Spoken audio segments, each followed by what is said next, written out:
Now from the University of Okoboji, it's Okoboji Broadcast with Jeff Thee. Welcome to Okoboji Broadcast, everybody. Coming to you from our Dickinson County Museum. History comes alive here, and I'll tell you who comes alive here. That's Mary Dreier, the director. she's all giggles and laughter today because, number one, you've done something we rarely do, prepare. Jeff, you're giving away our secrets.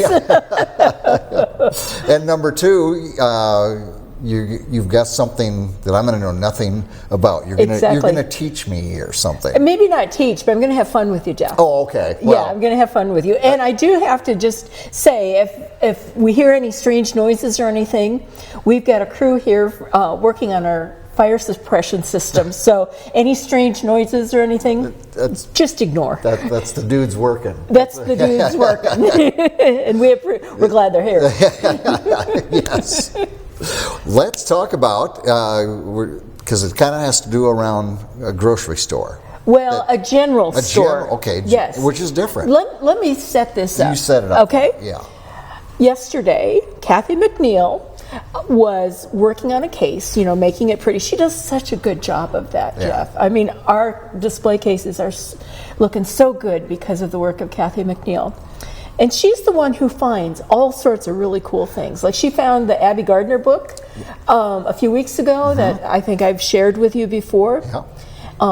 She found some glass slides just last week that we didn't know we had. Well, yesterday she found something. And it's this.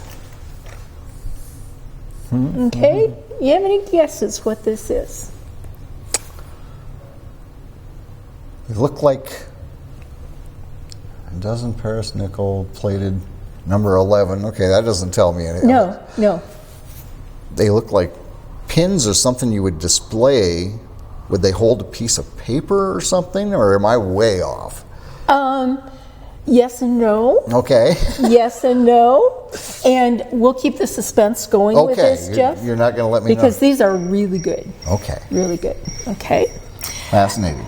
That led me, because this was in a display of items we have from the Olson Store in Superior. Okay. Led me into looking into other things that we have from the Olson Store and also into the history of the store. And it's important to note that, yes, Superior had a general store at one time. Yes. You drive through Superior now. Yeah, but this store was incredible. I wish I could go back and visit it. So we're going to try it a little bit today. Years ago, when it was Superior's centennial, 95, 96, somewhere in there, and I don't know if you know Bill Leopold, who's our chair of our supervisors. Yeah. His brother Frank does film work out in California, and came back and interviewed all these people from Superior and talked about the businesses that were there. They had I got to pronounce it correctly. Livery. And I think they had a couple. They had a bank or two, and stores, which is, you're just bursting. I am because this particular store is so cool and long living.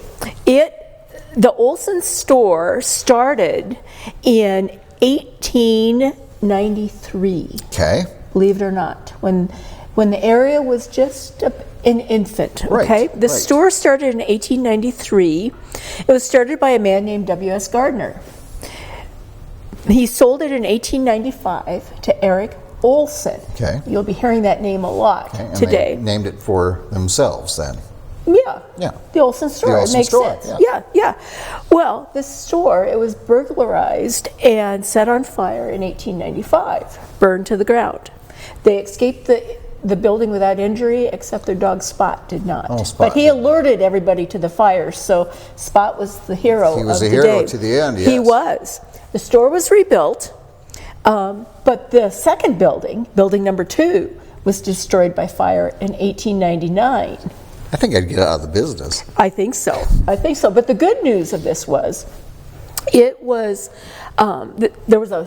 the fire. This fire was huge, and it destroyed a lot of the buildings in downtown Superior. Oh, okay. But this Olson store was the last one to burn, so they were able to get a lot of stuff out of the store, the fixtures and merchandise and stuff like that. In 1900, it was again rebuilt, and this remained as Olson's store until it closed in, guess the year? 1985. You're 20 years off. 1965. Okay, all right. It was the Olson store for that long amount of time. The building, it was 20 feet by 70 feet. It was a frame structure, and it had a full basement. The front part of the basement could be entered by an outside stairway on the south side of the store, and it was a barber shop. The second floor of the building was used as a community hall and lodge rooms, and it was also used as something else. Can you guess? Okay, we got a barber shop, we got the store itself. Doctor's office. Nope. Oh, okay. Way more fun than that. Oh, It was a skating rink, but only at times. And there's a story about this that's pretty cool. And so I get it straight, I'm going to read it. Many dances and community activities, such as wedding receptions, showers, etc., were held there. Whenever dances or skating were held at the hall, 4 3/4-inch stay rods were attached from the upper corners of the first floor of the store building to steel anchors in the center of the store at floor level. These stays were then tightened with turnbuckles to hold the building steady. right. Because of this support system, the hall could be used for dancing or skating only at night or on Sunday when the store was closed. How cool. And you could rent the skating rink for $1 in the early 1900s. Oh my goodness. But can you imagine having to beef up the building for its second use? Yeah, and with the added movement up there, yeah, you would want I to. wonder if they ever thought about doing that at the roof garden. I was just wondering that same thing as I was thinking about the pavilion. Of course, that was the skating rink. I didn't realize there was another skating rink in Dickinson County. But there was. But there was, in Superior of all in places. Superior. Yeah. On the second floor of a building. Of the general store. Yeah. This new store, the one that was built in 1899, was very modern for its time. It was heated with steam heat, the steam being obtained from a boiler located in the basement.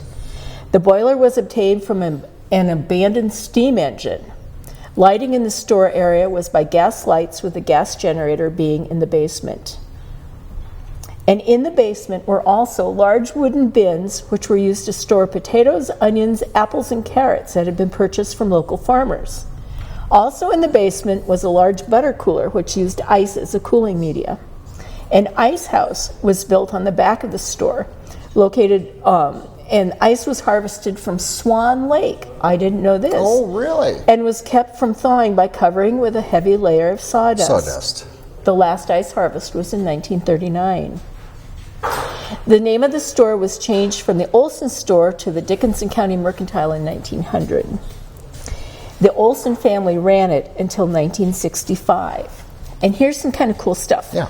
After the store was closed, the building still housed many old fixtures, such as a cheese cutter for large rounds of cheese, a tobacco cutter, coffee mill, bulk spice and flour bins, extract cases, spool cases, bulk cookie racks, and other things. And this family seldom discarded merchandise that didn't sell. So all this stuff was in this building when it was sold in 1965. And it was like a history of the past. Yeah. Does it say did the doors close when they sold it, or did it become something else? I believe the doors closed then. Okay. Among other items that were in the store for years and years and years, was mechanism or machinery for fixing shoes, display of collarless dress shirts, and all sorts of other things. But this is pretty cool also. The store purchased flour by the carload. Can you imagine a carload of flour? Are we talking a train car? I think we're talking a train car. Okay. Because most housewives bake their own bread and purchase flour in 50 and 100-pound bags. The flour was stored in a tin-lined shed adjacent to the back of the store. Okay. Yeah, this store. It was like this until 1965. Well, I was just thinking about it, at least in the early days, of how self-sustaining it was with local produce that they held on to. They got the ice harvested from Swan Lake. I mean, so much of it was close by. And I would have thought the ice came from west, but no. it was right there off of Swan. Yeah. It was probably the gathering place of the community. I bet it was. And it had all sorts of cool things, which reminds me about this. Yes. Have you had any more thoughts about this? No, we've been talking. I'm just looking and trying to think of, and even the little emblems on it. Now that doesn't. Yeah. It's like something that would display something is what I'm thinking, but you gotta. We'll come back to this. I can let you know that I found online last night that each of these pins is worth about $65. Holy cow! Holy cow is right. They're very special pins. So they are pins. Well, sort of. Oh. Clips, pins, whatever. You're enjoying this. I am. Torturing me. And you're going to enjoy it when you find out what this is. Very good. But let me just show you a few of the things that came from the store. Okay. We have a cigar box, Little Tom's Cigars, but it's not your typical cardboard box. This is a metal box. Oh, So I wonder if it was like a gift box of cigars or something. Yeah. We have a scoop that was probably used for all that flour. I was going to say that looks like something you would scoop flour in and by a lot. By a lot. Yeah. A lot. Yeah. We have, I love these. Hat pins? Hat pins. Okay. Yeah. Don't you think it says it right on there. Yeah. Good intuition on that one, Jeff. I'm sharp as a hat pin, yes. You know, you've heard about stories about ladies when they were, in trouble, they would take their hat pin out and stick somebody. Well, now I can see how that would happen. And we have 3 sets of zippers. But look, they're very different. Compare that to the zipper on your front, or on my front. See how wide the metal pieces are? Yeah. I don't even quite know how this worked. I wonder if those are hardier. Are they made to last, or modern zippers? They're definitely hardier. I can't even move the little thing up there. But yeah, so these are zippers from 1900 or so. And I wondered if people replace. They had a coat and needed to replace a zipper instead of getting a new coat. Who knows? Who knows? We have these delightful hangers. I suspect that they were for pants, probably dress pants. Okay. I don't think they're sturdy enough to hold jeans. Right. But I've never seen hangers like this before. Joan Crawford wouldn't like those. No white hangers ever. We have a box of silk pins. Oh. Yes. Silk pins. And they're brass, so they're rust-proof. And they're rust-proof. Yeah. And then we also have, now this is pretty darn cool, a box of, now these aren't any collars. These are laundry shrunk, semi-soft collars. Feel them, Jeff. How would you like to wear that? I would choke. Yeah. I mean, that's like what you would call a starched collar. Yeah, it would be so a little stiffer, I think. If it was close around, But we even have the little... Even got the little wrapper. Cellophane wrappers that these came in. And I imagine, was that for your Sunday go-to-meeting?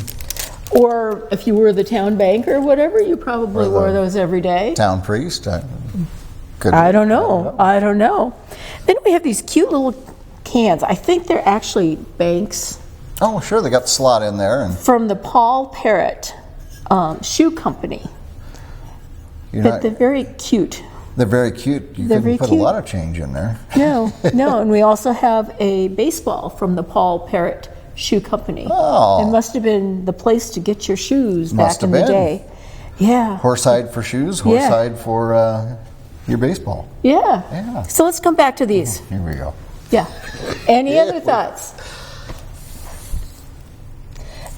I'll give you a clue. Okay. It's not something that I would expect to be sold at Olson's store or the Dickinson County Mercantile. Okay. It So just it's not an doesn't. everyday item. Or- Depends on the circles you run in. Okay. For me, it's certainly not an everyday item. Okay. And it's not like nothing for hair, for clothing. Sort of. When I first saw these, I thought maybe it was for holding up women's hosiery or something like that. Nope, not that. Okay. Are we going to come back to this again? I think we're about ready to. Oh, okay. Are you done waiting? I am out of guesses. I'm looking through my papers so I get the name correct on this. Okay. Because it's very awesome. I would be willing to bet that you've never seen these before. These are, get my grammar correct, from 1896 or so. Okay. Washburn Gamblers Cheat Clip Hidden for cards. You would, okay, now think you're wearing a suit. Okay. Okay, and you've got a shirt and you've got the jacket. Right. You would clip these somehow on the inside of your shirt. You would put an ace up there. No. These were for gamblers You're kidding from me. Superior, Iowa. Oh my goodness. Yeah. And they actually sold things to help Help you cheat. gamblers cheat. Yeah. Like I said, these are selling or were selling, I don't know the date of this listing, on Etsy for $65 a piece. They're rare. But evidently, yeah, you'd stick them, I don't know how exactly you'd stick them up, Yeah. but yeah, these were to hold cards so you could cheat playing poker. Oh my goodness. Next time I go to Vegas, can I stop in?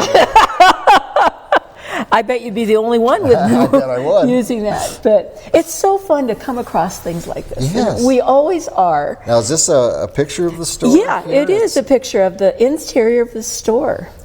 My goodness. And Oh, did these come here too? they were in the same section of the display case as the store items, so I'm guessing they They're did. so fragile, they're glasses. Yeah, but super fragile. They would Yeah. never stay on me. Oh, I'd wreck these in 3 hours. Yeah, no if kidding. I was lucky. No kidding. So I had a pair of, and I don't know if they're, well, they probably didn't make cheaters back then, but with the prescription, Yeah. and then also a pair of Sunnies. sunnies for going out in the Okoboji sun or the Yeah. Superior sun, whichever, Yeah. over to Swan Lake. But just think, in this small town, Iowa, you could buy clips for cheating at poker. Must have been a big business if they were selling them. I don't know. It just And if you were seems. playing cards and you knew about these things, wouldn't you be looking up the sleeve just a little bit of? You would think so. It just seems so incongruous from the rest of this store, which I think of as kind of a ma and pa sort of thing. Yeah.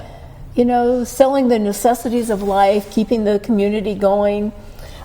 Complete with a barber shop and Skating rink. And a skating rink or dance hall. I mean, Yeah. it was probably one of the first what you might call community building, Maybe. combined with the business itself. And the fact that the business didn't change over the years. Yeah. I so wished I could have gone into that business before it closed. Yeah. To see and experience what this store was like. And the building, I'm guessing, is... I don't know, Jeff. Yeah. I don't know. I just did this you're research just coming this upon morning. these I mean, things, yeah. hey, I prepped. I mean, come on. Isn't that I'm good? overly impressed. Yeah, as you should And you be. stumped me. You stumped the band here. Yeah. I don't know if the building's still there. My hunch is that it's not, Probably but I not. don't know. Yeah. But what a remarkable piece of history. And it's remarkable because you don't think of Superior anymore as a thriving little town with but it was. with general stores and banks and liveries. Is that how you liveries? The liveries. Yeah. Yeah. That was for the horses? For the horses. Okay, very good. Yeah. So, but it's a treasure to find out that in some ways it's still alive and well right here at the Dickinson County Museum. Absolutely. Yeah. Absolutely. Well, you stumped me, you intrigued me, and you teased me. It's a good day in the neighborhood. It's a good day for Mary, I can tell you. Strike one for me. If you had an old-fashioned chalkboard, Give yourself a point. I would do that. Well, outstanding. Well, thank you again for sharing with us. And it was the Olson General Store. And it was also called the Dickinson County Mercantile. Very good. Yep. All right. Right there in Superior, right here in Dickinson County. That's why all the good stuff in Dickinson County right here in the Dickinson County Museum. Mary, thank you for being with us. Thanks, Jeff. All right. Always a treat to have Mary Dreier here with me today on History Wednesday. We thank her for her time. We thank you for watching us right here on Okoboji Broadcast.